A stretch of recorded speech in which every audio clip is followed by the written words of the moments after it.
Hey,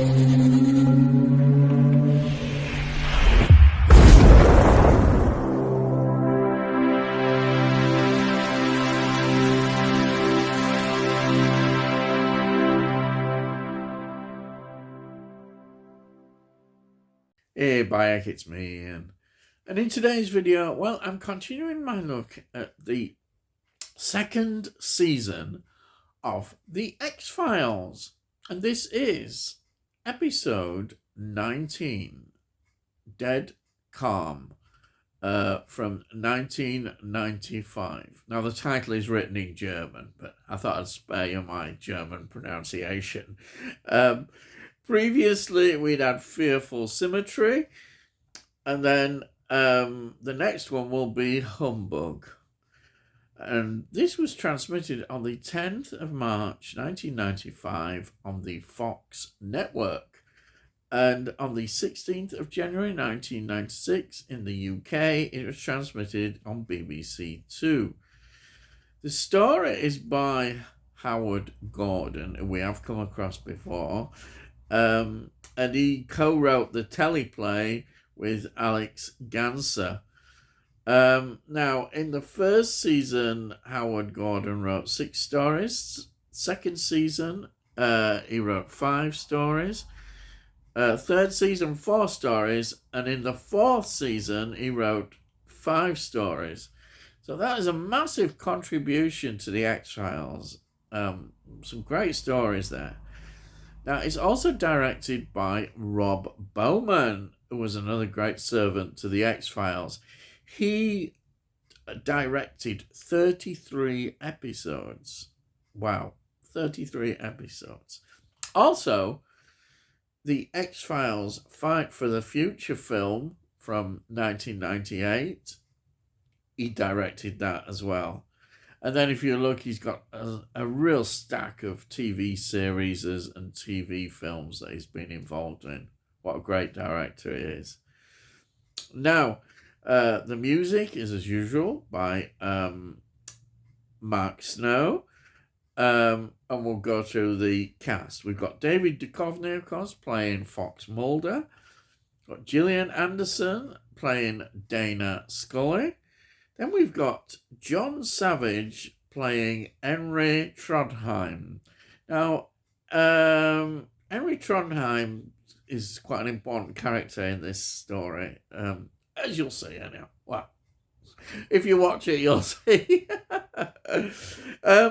Now, the actor John Savage, who plays him, was, well, what a career. I mean, honestly, this is an amazing career. Films that he was involved in: The Deer Hunter, 1978, Salvador, 1986, Do the Right Thing, 1989, The Godfather, Part 3, 1990, White Squall, 1995, Kill Your Darling, 2006, Wild About Harry, 2009, Dream Killer, 2010, Awakened, 2013, Going Vertical, 2017, Lockdown, 2021, and Showdown at the Ground, 2023. They're just some of the films that he was involved in. Then we have got David Cubitt, who plays Captain Barclay. He was involved K2, 1991, Alive, 1993, Seventh Son, 2014, Shut In, 2016, and American Woman, 2019. And that's just a few of the films he was involved in. Also TV series and TV films as well. And then we've got Vladimir Kulich, who plays Olgason. He was in Firestorm, 1998. Oh, and The 13th Warrior, 1999. Ironclad, yes, Ironclad, 2011. The Equalizer, 2014. So those are just some of the films. Again, TV series and TV films as well. Um, so, um, I'll just talk a little bit before I go into the story about this production. It was quite a difficult production for them. There were a lot of long delays. It was cold. Um, they were on board the Mackenzie, which they used for the ship, and the makeup effects were a bit of a nightmare. Everything about it was really difficult, but they got through it. But they say there were a lot of problems. Keeping the cast happy would have been very difficult. Yeah. There is a blooper. I don't have to mention bloopers, but I had to do it this time because they mentioned in the UK a place called Leeds. Yes, of course, Leeds. And who doesn't know Leeds, especially when you're born in Leeds? I was born in Leeds. Love Leeds. It's got a lot of affinity for Leeds. But it's a landlocked city. It's not on the coast, and yet they say that the ship sailed from there. It didn't. No, it didn't. There you are. I thought I'd just get that bit in and probably wake you all up and you're probably saying, oh God, he's off again. Hey, back, Mama Yorkshireman, we know what we're on about. Bye. Anyhow, so there we are. Now, let's talk about what is this about, you're saying. Well, Mulder and Scully, as usual, are called in to investigate when a boatload of survivors from a US Navy destroyer recovered from the USS Ardent. And they're all aged. Everybody is aging very quickly, and there they are. What are they to do? And of course, they're called in. It's obviously, wow, how can you let this be all explained? And so they go out to Norway. It's off the Norwegian coast where this is happening. Now, of course, Mulder is there with these past experiences in the X-Files looking up. And this is an area that is considered quite interesting, that ships have been reported disappearing, and he relates it as usual all to the Philadelphia experiment. You may have heard that. They've made a film on it. It's a thing where supposedly the US government were involved in time travel experiments. So this might explain it, why in this particular area people appear and disappear, why they're aging. That's the background to it. And you could see Scully thinking, oh, yes. But of course, when it starts happening to themselves, then, oh dear. Yes. So here we have an episode, which it has been used before this, where both age rapidly. I remember it in Star Trek, and I'm sure it's been used, I think The Next Generation used it as well. It is a storyline that we have seen before, where they go very rapidly into old age, and what's going to become of them? Will they end up dead, basically? So we get this, and this is the drama that is happening, and they have to try and find out, why is this happening? Is it connected with the time travel?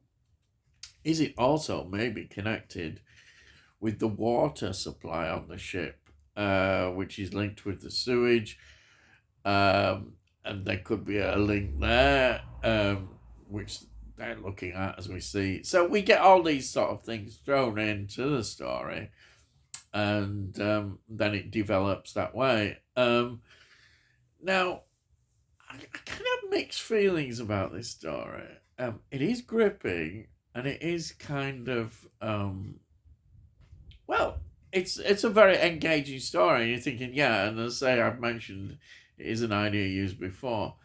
But the conclusion feels maybe a bit flat. It doesn't feel the ending is good. Maybe it was just difficult to get this ending right.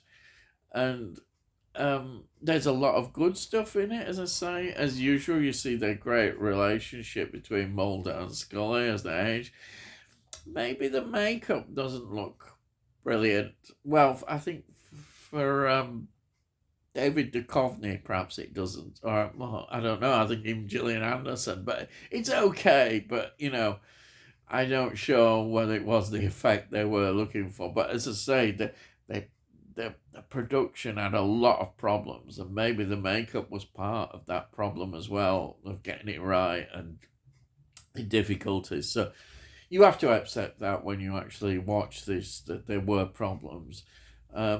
It's an engaging story, without doubt, and it adds a bit more into the mythology, maybe not.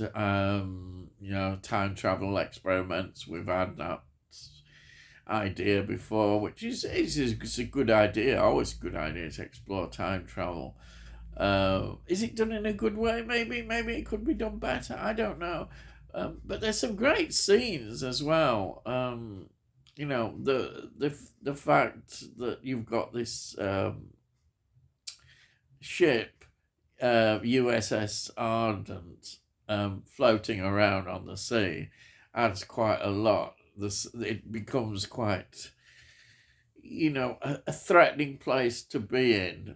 And I like that. There's that sense that it is a threat to them, and it proves to be. I say the ending just seems a bit of a letdown in many ways. It happens, and that somebody comes aboard, and they're nearly dying, but they're just saved at the end. And we see them then on the bed afterwards, and they're recovering. It's going to take a long time to recover. But you can guarantee next week we'll see them jumping around and everything. So there's no repercussions from this, which I sometimes you kind of wish you'd have another episode which would show the repercussions of that. It doesn't always happen in these kind of stories. It has done a little bit. We had it when Scully was abducted by the aliens, but that, of course, was a necessity to write in because she was pregnant and going to have the baby, and she had the baby. But sometimes you want to see repercussions of what has happened, and this certainly is no different in that sense, because it's a massive thing, really, what has happened to them. And you could imagine as well, mentally as well, this is quite a big thing, especially their closeness as characters. You want to see that, but I don't think we're going to get it. I would imagine the next episode will be back straight on, but it's always interesting to look at that. But we're not going to get it, are we? Well, heck we go. But overall, I can't. It's another enjoyable episode, and there's a lot of good things. I think that the real winner is the atmosphere. It's full of atmosphere, really is, and that is a great plus. So, looking on that side, I think maybe it really is worth it for just that kind of atmosphere that you get in this story. You think, oh wow, this is really there. So that's it, really. I've been going on, but as usual, I always show you. There it is, the second season in the small box, in the bigger box with all the seasons in, which I've got. Fantastic. And that's it. Yes. So if you're new to the channel, please subscribe, and we'll let you know when I put out these videos. And also, you can see all the past reviews I've done of the X-Files. So have a look now. Look them up, and you might enjoy them, or perhaps you won't. But anyway, have a look. But you'll find that I review so much more. If you look in playlists, you'll see I've reviewed lots of films, also TV series, and also some music. And if you like this video, please give this video a like. It gets it out onto YouTube and algorithms and all that stuff. And hopefully people might enjoy it as well. And if you've got any comments, please put your comments down. I love to read your comments, and I'll always answer them. And that's it. I've probably gone on far too long. So all I've got to say is, I'll see thee again.